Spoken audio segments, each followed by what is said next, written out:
Everyone, welcome to my channel. I hope कि आप सब लोग अच्छे से हो और स्वस्थ हो और अपने अपने ज़िंदगी में आप लोग आगे बढ़ रहे हो। आज के जो वीडियो की जो टॉपिक मैंने डिसाइड किया है वो है कि आपका जो इनर वर्क गाइडेंस है वो कैसे कैसे आप कर सकते हो। जो एक्चुअल में गाइडेंस होते हैं, क्या करना होता है, वो बहुत सारे लोगों को नहीं पता है। वो सिर्फ बैठ कर मेडिटेशन कर रहा है या फिर बहुत दिन हो गया है, कोई उसका फ़ायदा नहीं मिल रहा है उनको। तो आज के जो वीडियो मैं इसलिए बना रही हूँ क्योंकि क्या करना होता है, बेसिकली क्या आपको करना होता है, इनर वर्क का मतलब क्या है, उसको ही मैं आपको समझाने की कोशिश करूँगी। आई होप कि आपको वीडियो अच्छा लगे। तो चलिए स्टार्ट करते हैं। पहले तो इनर वर्क के मतलब मैंने 2-3 वीडियोज़ में आपको बोल चुकी हूँ कि आपकी जो सोल है, सोल को आपको क्लियर आउट करना है। आपके अंदर जो डर है, आपके अंदर जो बातों बातों में आप डर जाते हो, बातों बातों में आपका कन्फ्यूजन आ जाता है, आप इंडिसाइसिव हो जाते हो, आपको डिसीजन लेने में दिक्कत आता है, वो सारे चीज़ धीरे धीरे अगर आप इनर वर्क करते हो तो वो चीज़ आपके घटते जाते हैं। ठीक है ना। बेसिकली आप जो लोअर वाइब्रेशन में जीते थे या फिर लोअर चीज़ों में आप लोग बिलीव करते थे कि, और आपका सेल्फ कॉन्फिडेंस नहीं था, आपका कॉन्फिडेंस लैक करते थे, ये सारे चीज़ बहुत अच्छे से ये डिज़ोल्व हो जाते हैं धीरे धीरे अगर इनर वर्क करते हो। तो फर्स्ट जो आपको करना होता है, इनर वर्क का बेसिक जो गाइडेंस है वही है आपका जो 7 चक्रास होता है हम लोगों का शरीर में, उसको आपको बैलेंस आउट करना होता है। तो 7 चक्रस क्या क्या होता है। फर्स्ट है हम लोगों का जो मूलाधार चक्र होता है, जो हम लोगों का एकदम शरीर के जो एकदम जो हिप एरिया होता है ना, हिप जॉइंट एरिया होता है, उससे भी थोड़ा सा नीचे एकदम लास्ट में जहाँ पे हम लोगों का जो स्पाइन होता है, स्पाइनल कॉर्ड की एकदम नीचे एकदम लास्ट में जो पार्ट है उस उधर ही मूलाधार चक्र रहता है। तो ये आप अगर समझ सकते हो या फिर समझे, अगर आप सोच सकते हो, थोड़ा सा इमेजिन कर सकते हो, एक फ़ोटो भी मैं आपको दिखा दूँगी। तो उस एरिया एक जो होता है ना, वो हमारा शरीर का एक मूल मतलब रूट की तरफ होता है।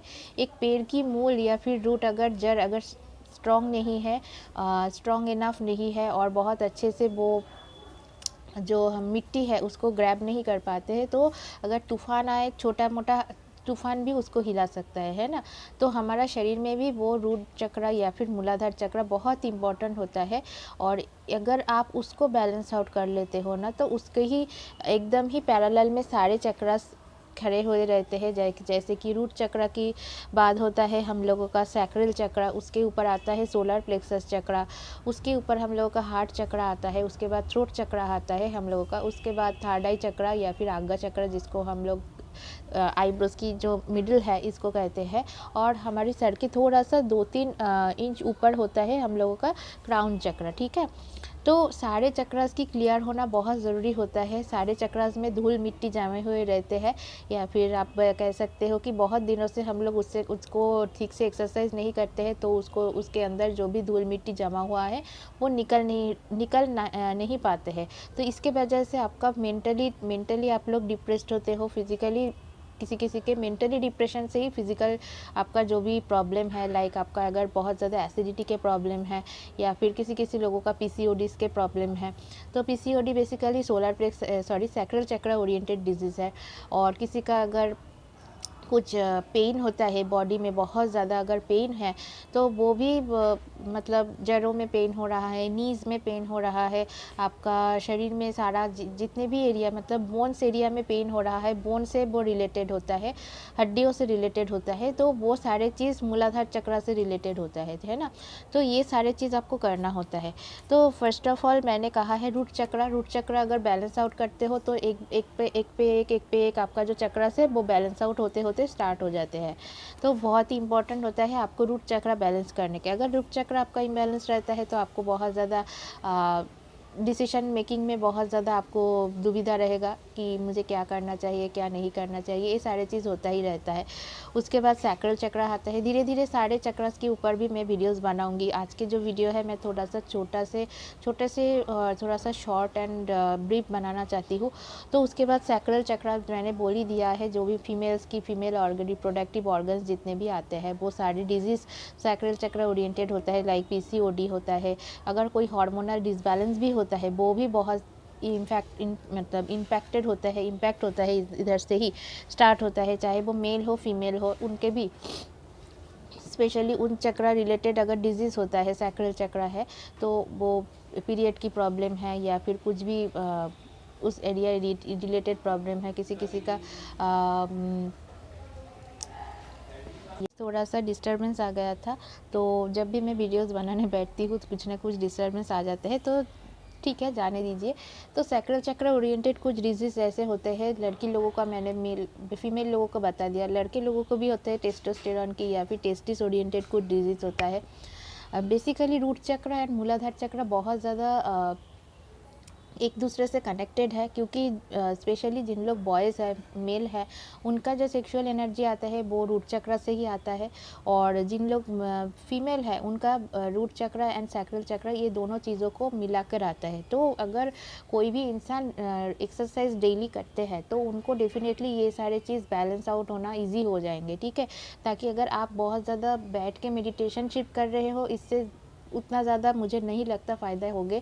अगर आपको मेडिटेशन या फिर कुछ एक्सरसाइज रिलेटेड कुछ भी डिटेल्स अगर आपको चाहिए, मेरा और एक चैनल है, मैं वो लिंक आउट हमेशा डिस्क्रिप्शन बॉक्स में डाल देती हूँ या फिर कमेंट सेक्शन में आपको मिल जाएंगे। उधर में सारे वीडियोस है, जो भी जिन लोग बहुत ज़्यादा उम्र की हो, मतलब थोड़ा एजेड इंसान हो, वो अगर बैठ के भी कुछ एक्सरसाइज करना चाहते हो, इजी, एकदम ही इजी, बिगिनर्स फ्रेंडली, वो भी मैंने उधर पे डाला हुआ है, आप वो भी चेकआउट कर सकते हो। बहुत ही इजी है, आपको कहीं पे भी नहीं चुकेगा। और अगर आपको 2-3 दिन अगर आप करते हो, 1 वीक और 2 वीक्स करते हो, थोड़ा सा पेन हो सकता है बॉडी में, लेकिन अगर आप डेली थोड़ा सा वार्म वाटर से आप बाथ लोगे, नहा लोगे, तो वो पेन भी चले जाएंगे, ठीक है।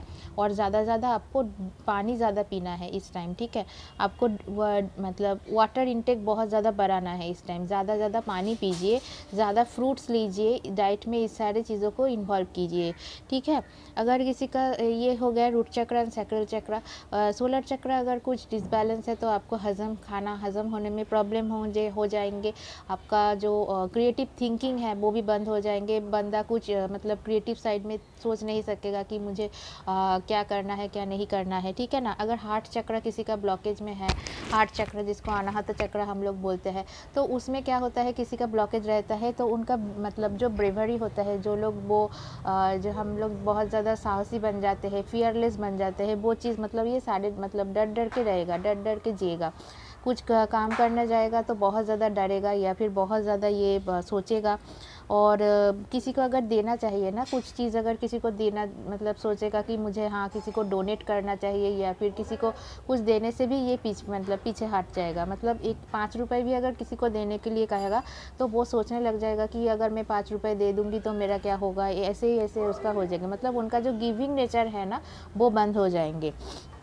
अनकंडीशनल जो गिविंग है, चाहे वो किसी को प्यार दे रहा है, चाहे वो किसी को पैसा दे रहा है, किसी को वो कपड़ा दे रहा है, कुछ भी, मतलब उनका जो एक गिविंग नेचर है वो बंद हो जाता है, ठीक है ना। थर्ड आई चक्र एंड क्राउन चक्र ये भी कनेक्टेड होता है, आपका थिंकिंग प्रोसेस, थॉट प्रोसेस, ये सारे चीज़ों को ये कंट्रोल करता है। थर्ड आई चक्र एंड हमारा सिर के ऊपर में थोड़ा सा है क्राउन चक्र। तो ये सारी चीज़ बहुत इंपॉर्टेंट है। अगर आप मूलाधार चक्र को बैलेंस आउट कर लेते हो तो धीरे धीरे बाकी सारे जो भी आपका चक्रास है वो खुलते जाते हैं। और एक चीज़ है कि मेडिटेशन भी इम्पॉर्टेंट होता है। आप लाइक 30 मिनट्स अगर आप एक्सरसाइज करते हो, थोड़ा सा रूटीन वाइज एक्सरसाइज करते हो, तब उसके बाद आपको थोड़ा सा बैठना पड़ता है और आपका जो मतलब आपका जो हलचल मचा रहता है शरीर में, हम लोग बहुत ज़्यादा जब एक्सरसाइज कर लेते हैं हम लोगों का थकान आ जाता है, तो हमको वो ठीक करने के लिए 10-15 मिनट के लिए अगर आप कर सकते हो, 10 मिनट के लिए भी कर सकते हो या फिर 5 मिनट के लिए भी आप कर सकते हो। आप बैठ जाइए, एकदम सिंपल पोजिशन में बैठ जाइए और उसके बाद आँखें बंद करके आप थोड़ा सा डीप ब्रीदिंग कीजिए, ठीक है। ये सारे चीज़ इंपॉर्टेंट है। और एक चीज़ बहुत इंपॉर्टेंट है, वो है aura protection and aura locking. अगर वो आप नहीं करते हो तो आपको इस टाइम साइकिक अटैक्स आ सकता है, ठीक है ना।